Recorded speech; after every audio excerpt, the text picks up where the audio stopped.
ಎಲ್ಲೋ ಒಂದು ಕಡೆ ನೀವು ಹೇಳೋದು ನೋಡಿದರೆ ಇದು ಸೆಂಟ್ರಲಲ್ಲಿ ಬಿ ಜೆ ಪಿಗೂ ಹೊಡೆತ ಕೊಟ್ಟಿದೆ ಅಂತೀರ. ಯಾಕಂದರೆ ಕಳೆದ ಬಾರಿ 2 ಬಾರಿ ಮೋದಿಯವರು ಕೂಡ 300ಕ್ಕೂ ಹೆಚ್ಚು ಸೀಟ್ ತೊಗೊಂಡು ಅವರು ಪ್ರಧಾನಿ ಆದರು.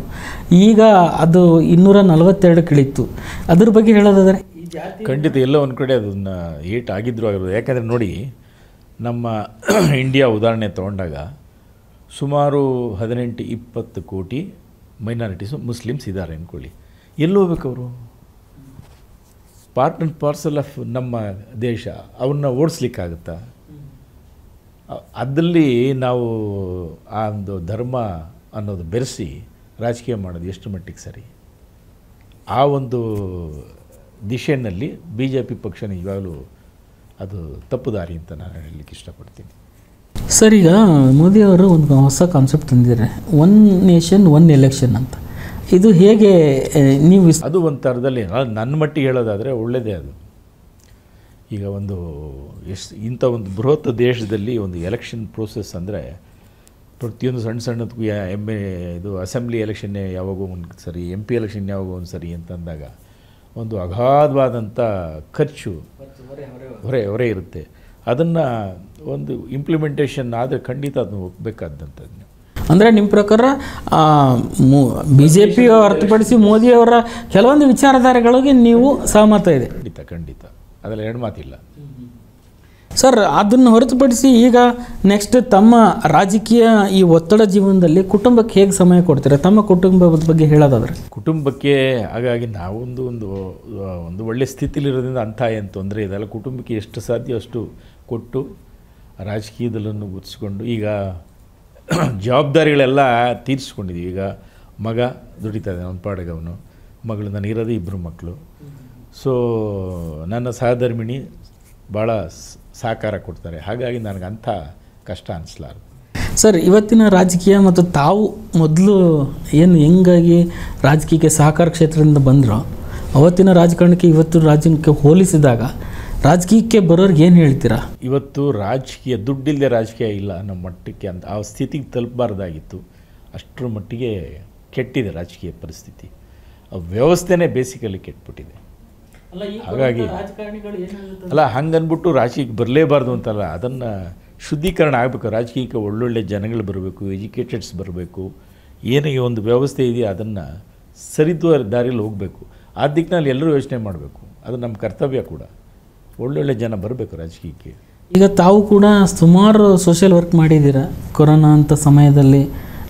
ಆ ಒಂದು ಟೈಮಲ್ಲಿ ಹೇಳಬೇಕಾದ್ರೆ ತಮ್ಮ ಕ್ಷೇತ್ರ ವ್ಯಾಪ್ತಿ ಸೇರಿದಂತೆ ತಮ್ಮ ಕಾರ್ಯವೈಖರಿ ಹೇಗಿತ್ತು ಸರ್? ಆ ಟೈಮಲ್ಲಿ ಎಷ್ಟರ ಮಟ್ಟಿಗೆ ಹಾಹಾಕಾರ ಇತ್ತು ಅಂದರೆ, ಜೊತೆಗೆ ನಮ್ಮ ಪಕ್ಷದ ಡಿಕ್ಟಾಟ್ ಕೂಡ ಏನಾದರೂ ಜನರ ಜೊತೆ ಇರಬೇಕು ಅನ್ನೋದು. ಸೊ ನಾವು ಶಕ್ತಿ ಮೀರಿ ಆವಾಗ ದುಡಿದ್ವಿ. ಆ ಒಂದು ಬೇಕಾಗಿತ್ತು ಜನಕ್ಕೆ. ಒಂದು ಸ್ಯಾನಿಟೈಸೇಷನ್ ಆಗ್ಬೋದು, ಎಸ್ಪೆಷಲಿ ಊಟ ಎಷ್ಟರ ಮಟ್ಟಿಗೆ ಹಾಹಾಕಾರ ಇತ್ತು ಅಂದರೆ, ನಮ್ಮ ಏನು ಬಡತನದ ಸ್ಥಿತಿ ಅಂತಲ್ಲ, ಅಷ್ಟರ ಮಟ್ಟಿಗೆ ಒಂದು ವ್ಯವಸ್ಥೆ ಇದಾಗೋಗಿತ್ತು ಅಂತಂದರೆ ಎಲ್ಲೂ ನಿಮಗೆ ಎಸ್ಪೆಷಲಿ ಕೂಲಿ ಕಾರ್ಮಿಕರು. ಈಗ ನಮ್ಮಗಳಿಗಾದ್ರೂ ಇದು ಇನ್ನು ಈ ದುಡಿಯೋ ವರ್ಗ ಇತ್ತಲ್ಲ, ಆವಾಗ ದುಡ್ದವಾಗ ತಿನ್ನಬೇಕು. ಎಲ್ಲಿ ತಿನ್ನಬೇಕು ಅಂದರೆ ಹೊರಗಡೆಯಿಂದ ಬಂದಂಥ ಜನಗಳು ಸಾಕಷ್ಟು, ಎಲ್ಲೂ ಆಹಾರ ಸಿಗ್ತಾಯಿಲ್ಲ, ಹಾಹಾಕಾರ ಇತ್ತು. ಆ ಒಂದು ಟೈಮಲ್ಲಿ ಸರ್ವಿಸ್ ಮಾಡಲೇಬೇಕು ಅನ್ನೋದು ನಮ್ಮದು ಒಂದು ಉದ್ದೇಶ ಆಗಿತ್ತು. ಹಾಗಾಗಿ ನನ್ನ ಶಕ್ತಿ ಮೀರಿ ಆವಾಗ ನಾನು ತೊಡಗಿಸ್ಕೊಂಡೆ.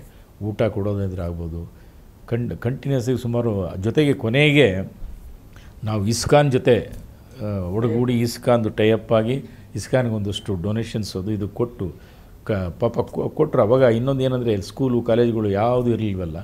ಆ ಟೈಮಲ್ಲಿ ಅವ್ರಿಗೂ ಅಲ್ಲಿ ಒಂದು ದೊಡ್ಡ ಇದಿದೆ, ಇಸ್ಕಾನ್ದು ಈ ಊಟದ ವ್ಯವಸ್ಥೆ ಇರೋ ಬಿಸಿ ಊಟದ್ದು ಇದು.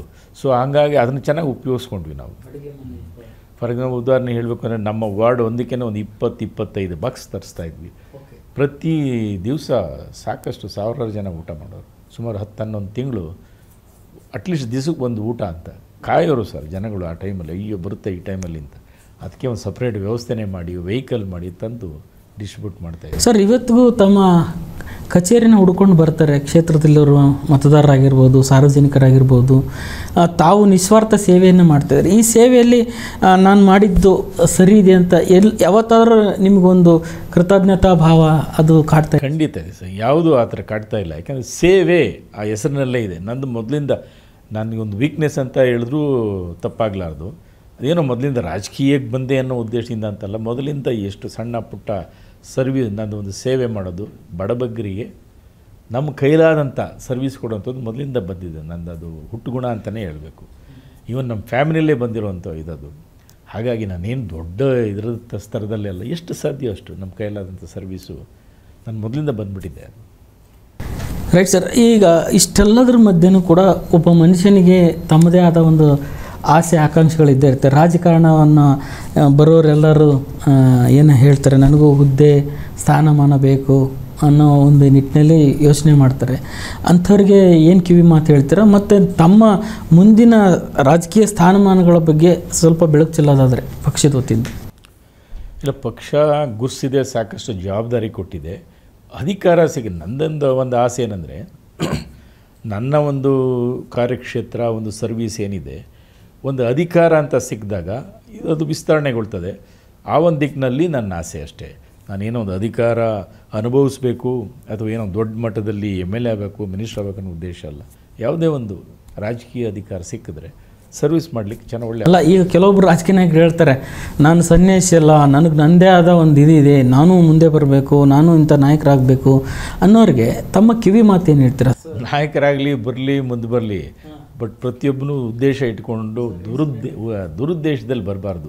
ಯಾರೇ ಇವತ್ತು ಹೆಂಗಾಗಿದೆ ಪರಿಸ್ಥಿತಿ, ರಾಜಕೀಯಕ್ಕೆ ಬಂದು ಏನೋ ಅಧಿಕಾರ ತಗೊಂಡು ಒಂದಷ್ಟು ದುಡ್ಡು ಮಾಡಬೇಕು ಅನ್ನೋದು, ಅದು ಹೋಗಬೇಕು. ಅದು ಸಾಕು, ತುಂಬ ಜಾಸ್ತಿ ಆಗಿಬಿಟ್ಟಿದೆ ಅದು. ಸರ್, ಅದ್ರ ಜೊತೆಗೆ ತಾವು ಕೂಡ ಎಷ್ಟೇ ಸರ್ವಿಸ್ ಮಾಡಿದ್ರೂ ಕೂಡ ಒಂದು ಹುದ್ದೆ ಅನ್ನೋದು ಒಂದು ಕನಸಾಗಿರುತ್ತೆ. ತಮ್ಮ ಕನಸಿನ ಹುದ್ದೆ ಈಗ ಕಾರ್ಪೊರೇಟರ್ ಆಗಿರ್ಬೋದು, ಮೇಯರ್ ಆಗಿರ್ಬೋದು, ಸೊ ಸ್ಥಾನಮಾನ ನಮಗೆ ಬೇಡ ಅನಿಸ್ತಾ ಇರ್ಬೋದು. ಆದರೆ ನಮ್ಮ ಕಾರ್ಯಕರ್ತರು ಅಥವಾ ನಿಮ್ಮ ಸ್ನೇಹಿತ ಬಳಗ, ಕುಟುಂಬ ಅಂತ ಬಂದಾಗ ಅವರ ಒತ್ತಾಸೆ ಏನಾಗಿದೆ ಮತ್ತು ನಿಮ್ಮ ಮುಂದಿನ ರಾಜಕೀಯ ಯಾವ ಥರ ಇರುತ್ತೆ ಅಂತ? ಸರ್, ಈಗ ರಾಜಕೀಯ ಒಂದು ಪವರು ಅಥವಾ ರಾಜಕೀಯದಲ್ಲಿ ಒಂದು ಹುದ್ದೆ ಸಿಗ್ತಾ ಖಂಡಿತ ನಾನು ಬೇಡ ಅನ್ನಕ್ಕೆ ಸಾಧ್ಯ ಇಲ್ಲ. ಹುದ್ದೆ ಸಿಕ್ಕಿದ್ರೆ ಖಂಡಿತ ಅದನ್ನು ಸದುಪಯೋಗಪಡಿಸ್ಕೊಂಡು, ಎಲ್ಲರೂ ಎಂಥವ್ರಿಗೂ ಆಸೆ ಇರುತ್ತೆ. ಈಗ ತಾವು ಹೇಳಿದಾಗೆ ಕಾರ್ಪೊರೇಟರ್ ಒಂದು ಹುದ್ದೆ ಸಿಕ್ಕಿದಾಗ ಅಥವಾ ಒಂದು ಮೇಯರು ಮತ್ತೊಂದು, ಸೊ ಒಂದು ಪವರು ಅಂತ ಒಂದು ಸಿಕ್ಕಿದಾಗ ರಾಜಕೀಯ ಹುದ್ದೆನಲ್ಲಿ ಕೆಲಸ ಮಾಡಲಿಕ್ಕೆ ಅನುಕೂಲ ಆಗ್ತದೆ. ಇವತ್ತಿನ ಸಂದರ್ಭದಲ್ಲಿ ಒಂದು ಹುದ್ದೆ ಅನ್ನೋದು ಯಾವುದೋ ಸುಲಿದ ಬಾಳೆಹಣ್ಣಾಗಿರಲ್ಲ. ತಮ್ಗೆ ಗೊತ್ತಿದೆ ಎಷ್ಟೋ ಶ್ರಮ ವಹಿಸಬೇಕು. ಇವತ್ತಿನ ನಿಮ್ಮ KPCC ಅಧ್ಯಕ್ಷರು ಅಷ್ಟು ಈಸಿಯಾಗಿ ಒಂದು ಹುದ್ದೆ ಕೊಡಬೇಕಂದ್ರೆ ನಿಮ್ಮ ಸಾಧಕ ಬಾಧಕ ಏನೆಲ್ಲ ಮಾಡಿದ್ದಾರೆ, ಜನಸಂಘಟನೆ ಹೇಗಿದೆ ಅಂತ ನೋಡ್ತಾರೆ.